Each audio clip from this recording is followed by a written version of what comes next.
Assalamualaikum warahmatullahi wabarakatuh. Pada kesempatan ini saya ingin menyampaikan permohonan maaf sedalam-dalamnya dengan hati yang tulus dan ikhlas. Hanya salah sebut status daripada Sunan Gunung Jati Maulana Syarif Hidayatullah radhiyallahu taala anhu. Jadi dalam salah satu ceramah saya pada saat safari dakwah di Jawa Barat, di sana ada bagian yang harus dikoreksi. Ning dinti ceramah muter-muter pakai takbir lagi, salah pakai takbir. Saudara-saudara, Sunan Gunung Jati punya istri Nyai Rara Santang, takbir. Ligane salah. Nyai Rara Santang itu bukan istrinya Sunan Gunung Jati, tapi ibunya Sunan Gunung Jati. Udah salah pakai takbir. Takbir. Marah anak-anaknya, keturunan Sunan Gunung Jati akhirnya minta maaf. Saya mohon maaf. Sekarang dia ngomong lagi bahwa Sunan Ampel adalah anaknya Sunan Gresik. Salah maning baik.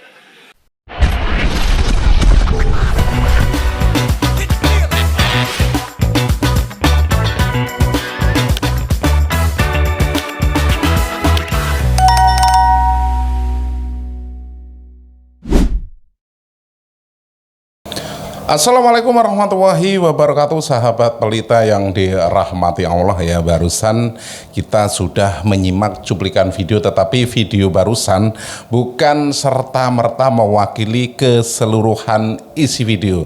Sahabat pelita yang dirahmati Allah, ketika mengulik tentang Bapak Rizik Syihab yang mungkin tidak ada habisnya, yang ikonik, itu mengatakan Bapak Rizik Syihab beranggapan bahwa orang-orang yang mengaku sebagai dzurriyyah Nabi itu harus berani melakukan tes DNA. Ini sekarang yang ngaku-ngaku Habib, ngaku-ngaku keturunan Rasulullah luar biasa banyak. Karena di dalam tubuh kami mengalir darah suci kakek kami Rasulullah. Tapi saya minta mereka verifikasi, buktikan nasabnya itu benar. Tapi saya Bahar bin Smith adalah salah satu Habib. Kalau mereka yakin nasab mereka benar, ya argumentasi dong. Pakai ilmu nasab, pakai ilmu sejarah. Karena kami para anak cucu Rasulullah yang berada di barisan, Bukan dengan caci maki, bukan dengan kebencian, tapi dengan data, dengan kitab, dengan argumentasi, dengan bukti. Ana yang duluan mau tes DNA. Jadi kalau Habib palsu ketahuan tuh kalau diperiksa. DNA Nabi kemana, DNA-nya kemana ya ikhwan? Berani nggak tes DNA? Berani nggak tes DNA? Berani nggak tes DNA? Tetapi sejalan waktu ya, pernyataan dari Bapak Rizik Syihab itu dimentahkan sendiri. Bahkan orang-orang seperti murid-muridnya, entah itu Kang Bahar dan lain sebagainya, menganggap tes DNA itu berbahaya dan haram hukumnya dilakukan. Bahkan syarat-syarat yang diberikan oleh Kang Bahar itu nyeleneh. Ada yang harus mengambil sampelnya, membongkar makam Rasulullah dan lain sebagainya untuk mengambil sampel DNA Nabi. Tetapi fakta yang mengatakan banyak berita-berita yang mungkin video-video yang berseliweran di media sosial itu dari golongan mereka ini ada yang pernah meminum darah Rasulullah Shallallahu Alaihi Wasallam. Alhamdulillah, Habib dan saya dan Umi dan adik dan istri telah meminum darah Rasul Sallallahu Alaihi Wasallam sebentar tadi. Kenapa tidak diambil itu? Bahkan Bapak Rizik Syihab mengatakan banyak seperti rambut, peninggalan-peninggalan baginda Nabi Muhammad SAW yang bisa dijadikan rujukan, bisa dijadikan diambil sampel DNA-nya untuk melakukan tes DNA.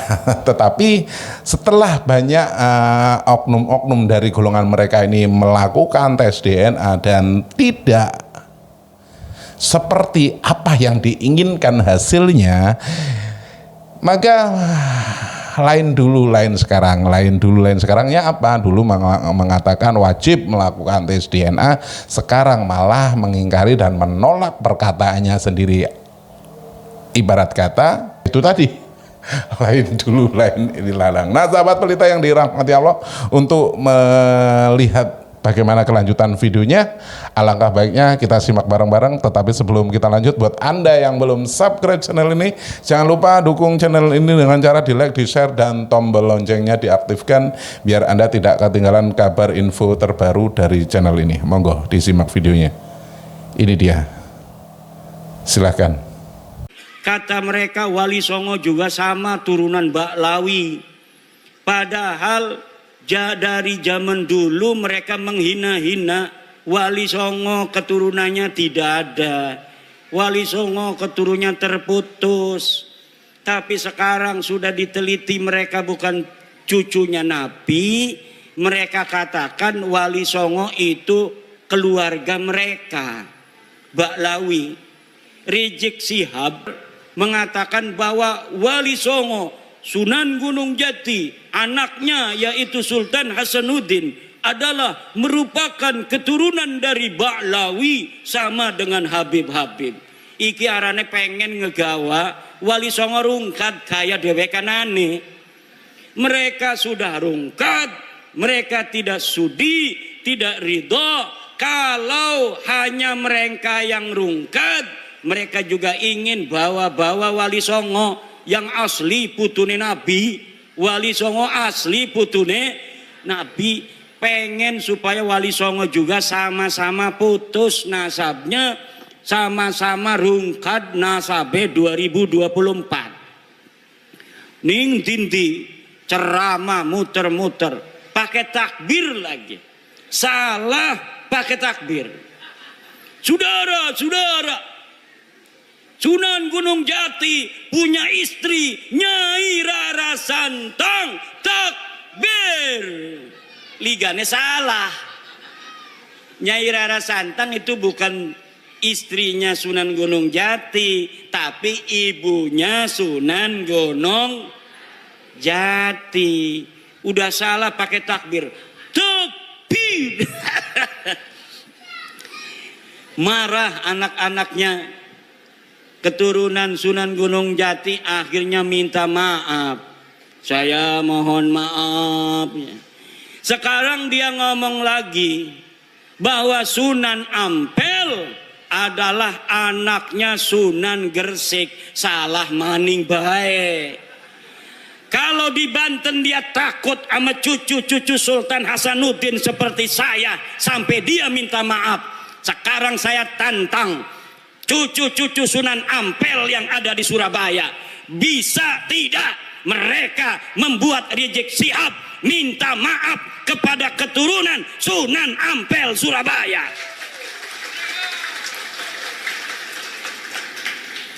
Kalau sama Sultan Hasanuddin Sunan Gunung Jati dia sampai minta maaf, sekarang orang Surabaya kalau dia tidak minta maaf atas kesalahannya itu dengan mengatakan Sunan Ampel anaknya Sunan Gresik, padahal Sunan Ampel anak daripada Ibrahim Asmoro, maka berarti keturunan Sunan Ampel yang ada di Surabaya tidak dianggap oleh Rizik Syihab seperti turunan Sunan Gunung Jati Syarif Hidayatullah. Coba mana eta turunan Sunan Ampel di dia? Tuntut, suruh minta maaf.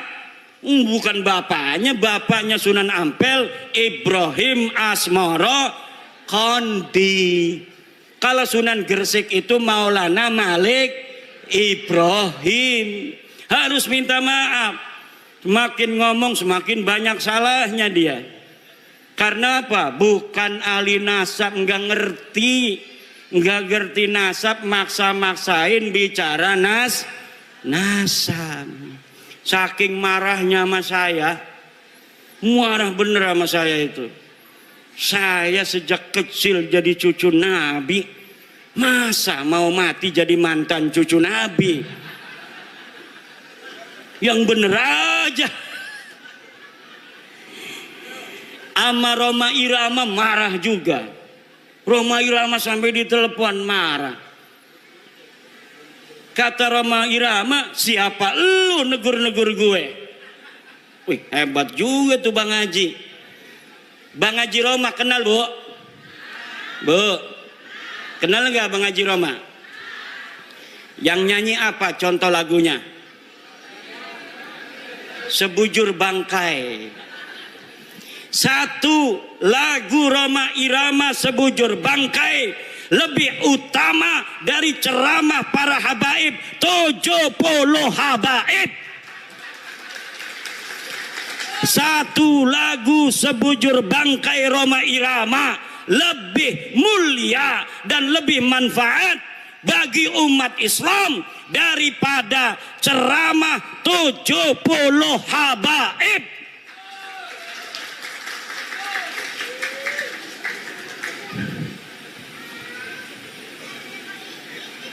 Kenapa lagunya Roma Irama kalau didengerin, kalau lagunya masalah akhirat, kaya-kaya neraka di depan mata, betul? Betul nggak? Kalau lagi nerangin masalah keindahan surga, kaya-kayanya surga ada di depan mata. Kalau lagi menerangkan istri salehah, Masya Allah pengen nambah lagi. Setiap keindahan yang tampak oleh mata.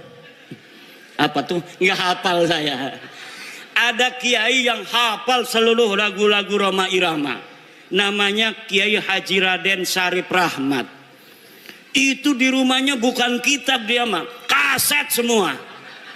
Masya Allah. Padahal hafal Quran, pinter baca kitab kuning, tapi ngefan banget sama Roma Irama sampai dia mengatakan bahwa Roma Irama adalah waliyun min auliyaillahi ta'ala. Roma Irama adalah waliyun min auliyaillahi ta'ala. Coba kita lihat, umurnya sudah 80 tahunan.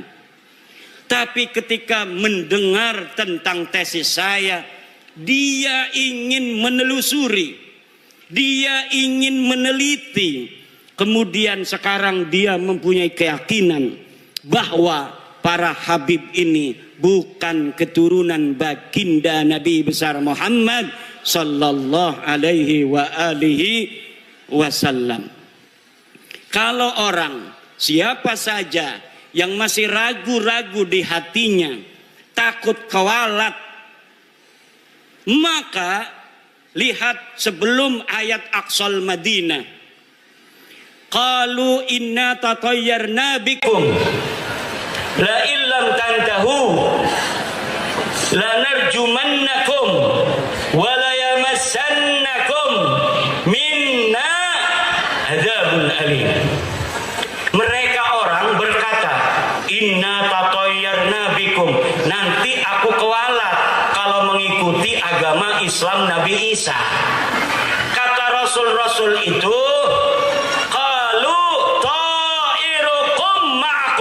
kamu yang akan kewalat kalau kamu tidak ikut Nabi Isa, kalau kamu tidak ikut agama Islam.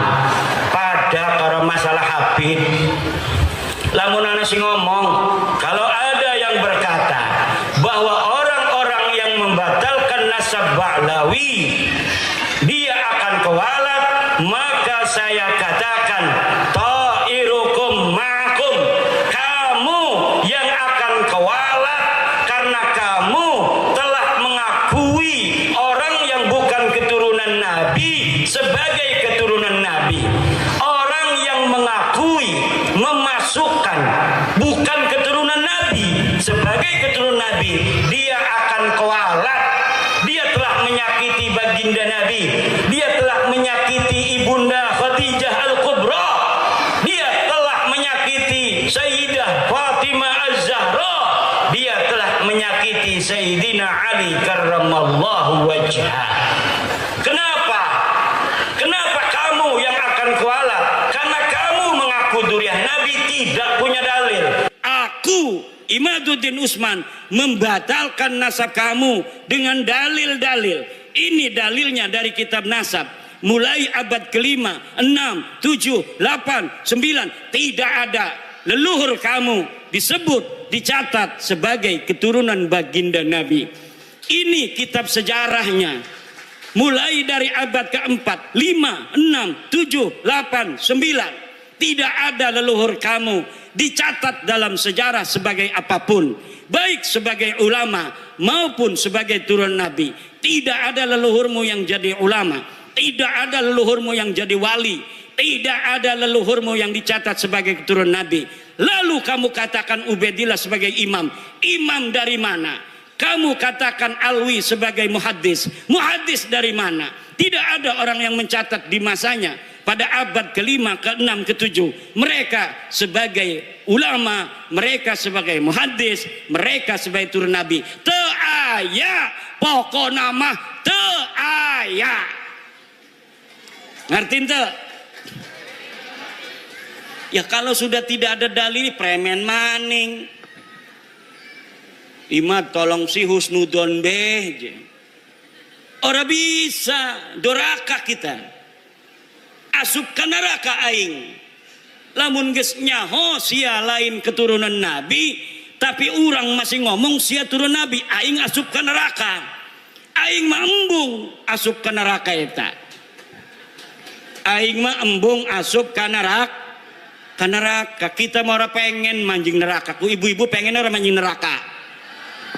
Bu, pengen ora manjing neraka. Riboten aja nganggep baklawi turun Nabi maning ya. Lamun masih nganggep turun Nabi manjing neraka.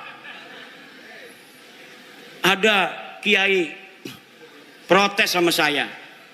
Hei Kimat, kenapa pernah mengatakan walaupun ulama-ulama di dunia memfatwakan karena suatu hal Baklawi sebagai cucu Nabi, saya tidak akan terima. Saya pernah ngomong begitu, betul. Tapi Pak, lihat kata-kata saya, dengar kata-kata saya. Ada kalimat karena suatu hal. Kalau ulama-ulama sedunia berfatwa, memfatwakan karena suatu hal Baklawi sebagai cucu Nabi, saya tidak akan terima. Itu kalau dia berfatwanya tidak pakai dalil.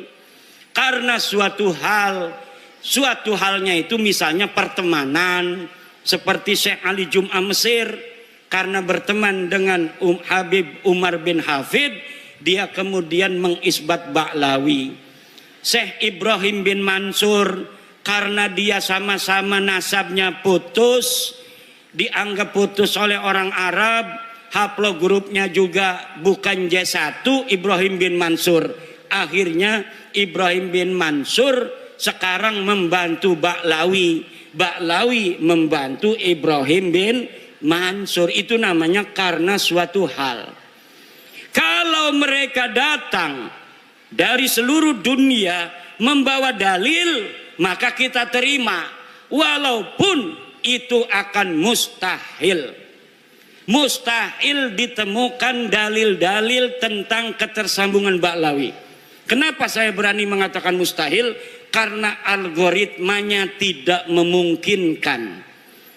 Kenapa tidak memungkinkan? Karena di abad 9 saya sudah ainul yakin melihat dalil-dalil bagaimana mereka membangun nasab itu di abad 9. Tidak ada sebelumnya.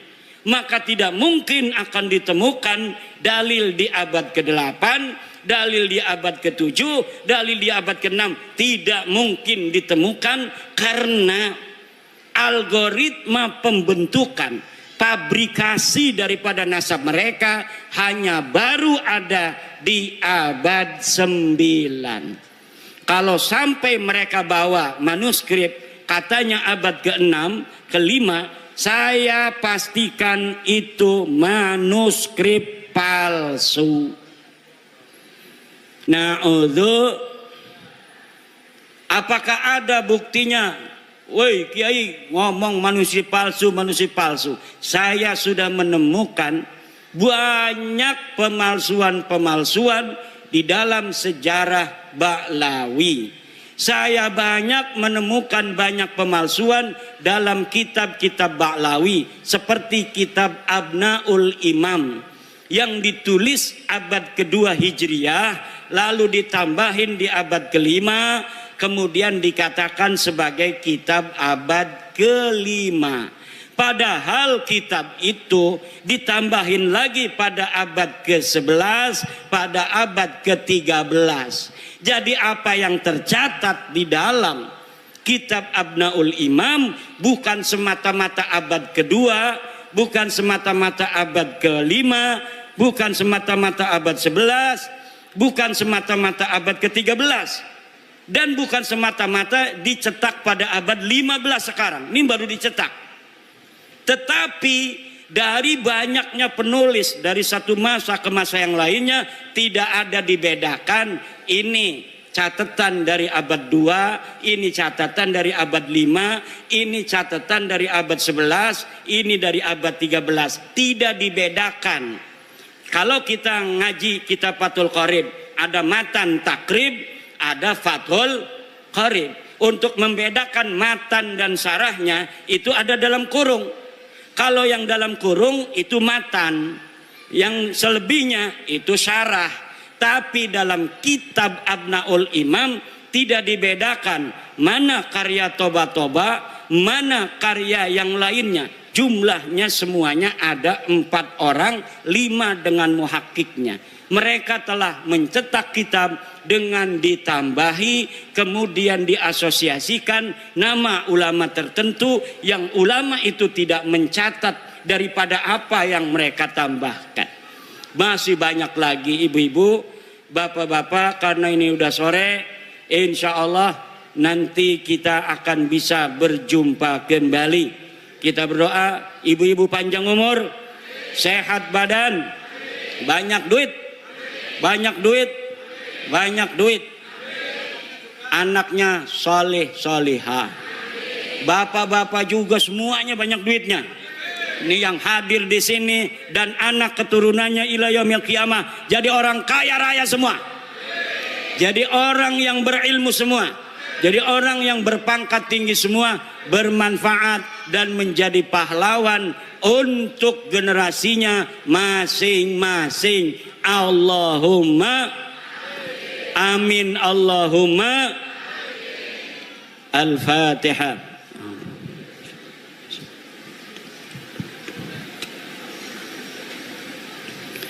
Wallahu huwal muwaffiqu ila aqwami thoriqin. Wassalamualaikum warahmatullahi wabarakatuh. Sahabat Pelita yang dirahmati Allah, terima kasih sudah klik video ini ya. Keseluruhan videonya sudah kita simak bareng-bareng ya. Semoga sahabat Pelita itu bisa mengambil pelajaran dari apa yang sudah kita simak barusan ya. Dan tentunya kita harus menggunakan akal pikiran yang waras ketika kita menanggapi sebuah video. Ya itu tadi, apabila ego yang didahulukan, ego yang diutamakan, pastinya pikiran kita itu akan konslet karena kita mengikuti hawa nafsu kita untuk menanggapi sebuah video tanpa pencernaan yang baik ya. Dah sahabat Pelita yang dirahmati Allah, mari kita diskusikan video ini. Diutamakan harus mengedepankan akal pikiran yang waras. Jangan gunakan ego Anda ketika berdiskusi di kolom komentar. Ingat, ketika kita menggunakan ego dan memaksakan sendiri, kita akan mempermalukan diri kita sendiri. Sahabat Pelita yang dirahmati Allah, terima kasih. Dan apabila video ini bermanfaat, jangan lupa di like, di share, dan sebarkan sebanyak-banyaknya. Di akhir video seperti biasa, izinkan saya mohon maaf yang tak terhingga apabila saya mereaksi video ini ada sesuatu yang terkeliru, salah bicara, salah data dan lain sebagainya. Izinkan saya mohon maaf yang tak terhingga. Akhirul kata wabillahi taufiq wal hidayah. Wassalamualaikum warahmatullahi wabarakatuh.